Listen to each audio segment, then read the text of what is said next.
gajah liar penghuni Taman Nasional Waikambas kembali memasuki wilayah permukiman warga. Kali ini, konflik warga versus gajah terjadi di Desa Braja Asri, Kecamatan Wai Jepara, Kabupaten Lampung Timur, Lampung. 6 ekor gajah dilaporkan telah mulai memasuki area persawahan warga. Masyarakat desa bersama aparat gabungan pun berusaha mengusir mamalia raksasa tersebut agar dapat kembali masuk ke habitatnya. Hingga berupaya selama kurang lebih 10 jam, gajah akhirnya kembali ke hutan kawasan Waikambas. Jumlah gajah 6 ekor, 5 dewasa, 1 anak. Upaya kita sendiri untuk mengatasi ini agar tidak terjadi lagi seperti apa, Pak? Ya, sampai saat ini kita baru bisa melakukan penjagaan dan penghalauan. Kejadian gajah masuk ke permukiman bukan baru kali ini terjadi. Kawanan gajah liar sudah terus keluar area hutan sejak 4 bulan terakhir. Warga pun mengaku telah merasa lelah menghalau gajah dan menuntut ganti rugi ke pemerintah atas seluruh kerugian yang mereka alami akibat ulah gajah liar tersebut. Dari Lampung Timur, Lampung, Tinus Ristanto Anyus melaporkan.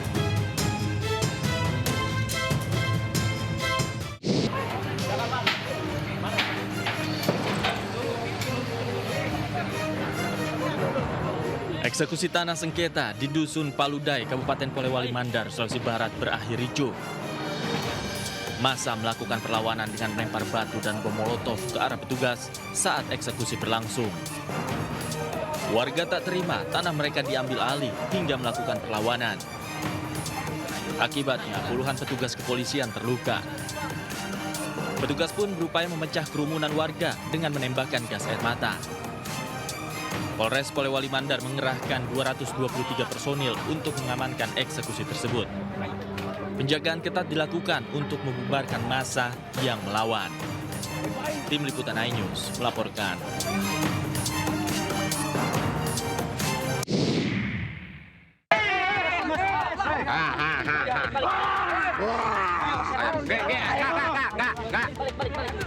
Aksi baku hantam terjadi antara warga dengan pihak keamanan di sebuah lahan garapan di Desa Sukajaya, Kecamatan Taman Sari, Kabupaten Bogor, Jawa Barat. Meski sempat dilerai, kedua pihak terus saling serang hingga terjadi aksi pengeroyokan. Video yang sempat direkam warga pun viral di media sosial. Aksi baku hantam baru meredah usai petugas dari TNI dan Polri tiba di lokasi. Diketahui kejadian bermula saat seorang warga mencabut kunci alat berat yang hendak menggarap lahan. Merasa tak terima, pihak keamanan tersulut emosi hingga berujung pengeroyokan. Dia datang ke alat berat dan mengambil kuncinya. Kunci, nah sesudah itu sama anak-anak kan dikejar. Pas ketika dikejar, ya adalah perlawanan sama dia. Nah langsung dia, kalau nggak salah di videonya juga itu jelas. Ketika dia diamankan sama anak-anak, Mahdi itu memukul tim kami. Saya ngacu ke ini dong, hasil mediasi, tidak ada pembegoan lah, tidak ada aktivitas. Saya ambil kunci yang bulldozer pertama, saya pegang. Nah, ngelangkah saya lari mau ngambil kunci yang beko, yang lagi ngerusak pohon pisang terus nangka apa. Nah, saya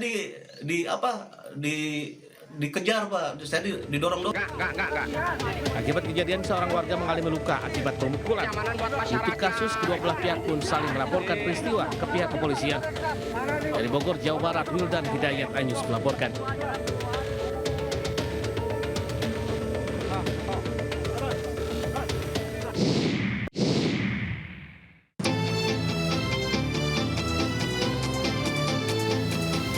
Seorang remaja berolahraga pagi di tengah jalan raya di depan kantor Wali Kota Cilegon, Banten.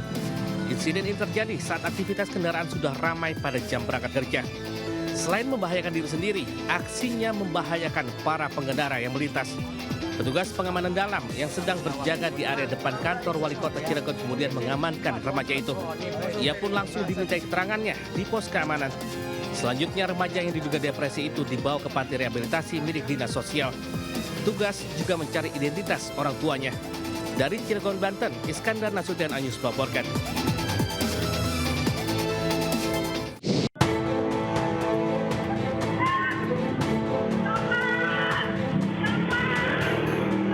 Inilah rekaman kamera pengawas saat seorang wanita yang menjadi korban jambret berusaha mengejar pelaku yang mengendarai sepeda motor.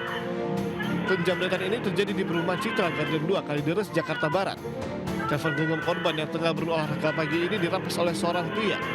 Setelah wajahnya terekam jelas di kamera pengawas, Korban bersama pengurus RW membuka sayembara dengan hadiah uang sebesar 10 juta rupiah bagi warga yang bisa memberikan informasi terkait pelaku. Meski membuka sayembara, namun penjamretan ini juga dilaporkan ke Polsek Kalideres, Jakarta Barat. Dari Jakarta, Miftahul Gani, Ainus melaporkan.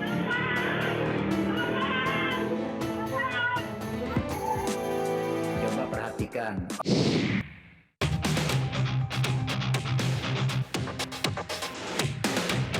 Seorang wanita pengendara motor membonceng dua anaknya dibuntuti pemotor pria di Jalan Sepakat 2 Cilangkap, Jakarta Timur.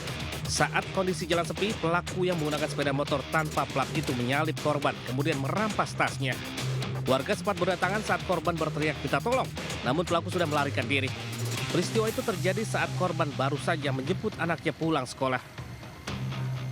Kayak ngikutin gitu ya? Iya, terus mau makan kata saya gitu kan. Terus saya muter balik, tiba-tiba ngalangin saya jalan. Terus saya berhenti jadinya kan, karena dia di depan saya. Oh, dia berhentiin gitu? Iya, terus tiba-tiba ke samping, maaf ya Bu, langsung dijamret tas saya. Oh. Kayak gitu. Akibat peristiwa itu korban kehilangan tas berisi ponsel dan uang tunai senilai 3 juta rupiah. Kasus ini pun sudah dilaporkan ke pihak berwajib. Dari Jakarta, Rizky Faluti, News melaporkan.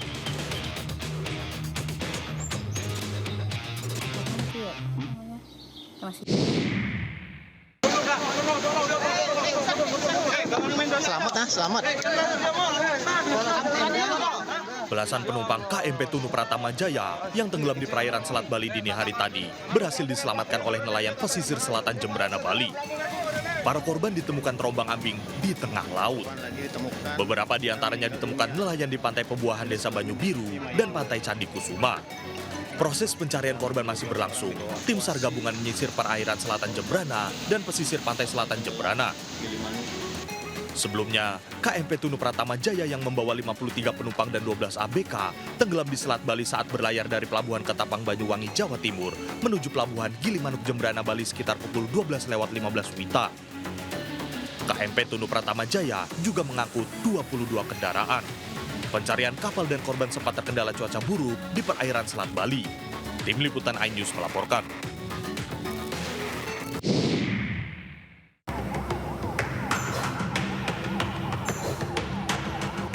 Api berkobar dari dalam jurang di kawasan Sitinjau Laut, Kecamatan Lubuk, Kilangan, Kota Padang, Sumatera Barat. Api berasal dari sebuah truk bermuatan obat nyamuk cair yang terjun ke dalam jurang sedalam 10 meter dan terbakar. Sopir dan kernet truk dievakuasi oleh warga dari dalam jurang dalam kondisi luka bakar. Mereka kemudian dilarikan ke Rumah Sakit Semen Padang untuk penanganan medis. Setelah itu 1 unit armada damkar diterjunkan ke lokasi guna memadamkan api. Dari hasil penyelidikan sementara, diduga truk yang melaju dari arah Kabupaten Solok menuju Kota Padang ini mengalami remblong sehingga kehilangan kendali dan terjun ke dalam jurang. Dari Padang, Sumatera Barat, Budi Sunandar, iNews melaporkan.